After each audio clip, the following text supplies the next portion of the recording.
అంటూ red book కుట్రలకు DGP జీ హుజూర్, అత్యంత వివాదాస్పదంగా హరీష్ గుప్తా వ్యవహార శైలి, ప్రభుత్వ పెద్దల కుట్రకు వత్తాసు, ఎస్పీలు కమిషనర్లకు టార్గెట్ పెట్టి మరీ ఒత్తిడి, వాచ్మెన్ రంగన సాజిమండంపై దర్యాప్తు, అది అనుమానాస్పద మృతి అంటూ అప్పుడే నిర్ధారణ అన్నటువంటి వార్తని హైలైట్ చేశారు. లేకపోతే అప్పులపై కట్టుకథలు, అసెంబ్లీలో బట్టబయలు, జగన్పై పచ్చ మీడియా చల్లిందంతా బురదే, అసెంబ్లీ వేదికగా అంగీకరించిన కూటమి సర్కార్ 14 లక్షల కోట్లు 10 లక్షల కోట్లు అప్పులంటూ తప్పుడు ప్రచారం, గత సర్కార్లో బడ్జెట్ అప్పులు గ్యారంటీ అప్పులు కలిపి 6.46 లక్షల కోట్ల, 2023-24 మార్చి నాటికి బడ్జెట్ అప్పులు 4.91 లక్షల కోట్లు, 23-24 మార్చి నాటికి గ్యారంటీ అప్పులు 1.54 లక్షల కోట్లు కాగా ఆర్బీఐతో పాటు మాజీ సీఎం జగన్ చెబుతున్నవి ఈ లెక్కలే. వైఎస్ఆర్సీపీ సభ్యుల ప్రశ్నకు అసెంబ్లీలో ఆర్థిక మంత్రి కేసు సమాధానం ఇది అన్నటువంటి వార్తని హైలైట్ చేశారు. దాంట్లో ఈ లెక్కలతో సహా విప్పి చెప్పినటువంటి పరిస్థితి మనం అనేకసార్లు ఇది మాట్లాడుకున్నాం.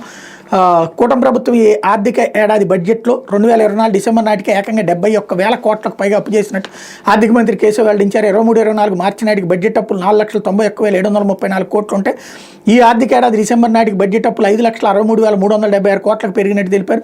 రాష్ట్రం విడిపోయిన నాటి నుంచి 2024 డిసెంబర్ 31 నాటికి ప్రభుత్వం గ్యారంటీ ఇవ్వని ప్రభుత్వ రంగ సంస్థలకు చెందిన అప్పులు 91,252 కోట్లు ఉన్నాయన్నారు. అన్నీ కలుపుకుంటే కూడా మొత్తం అప్పులు 10 లక్షల కోట్లు లేవని తేలింది. అయినా సరే సీఎం చంద్రబాబు పదే 10 లక్షల కోట్లు అప్పు చేశారని చెప్తున్న వెనక దుష్ప్రచారమే కారణం. అప్పుడు అలా చెప్పినందున ఇప్పుడు మరో రకంగా చెప్తే బాగోదని ఇలా మాట్లాడుతున్న అధికార వర్గాలు వ్యాఖ్యానిస్తున్నాయి. రాష్ట్ర అప్పులు 6.46 కోట్లైన అప్పటి సీఎం వైఎస్ జగన్తో పాటు కాగ్ ఆర్బీఐ నివేదికలు వెల్లడించాయి.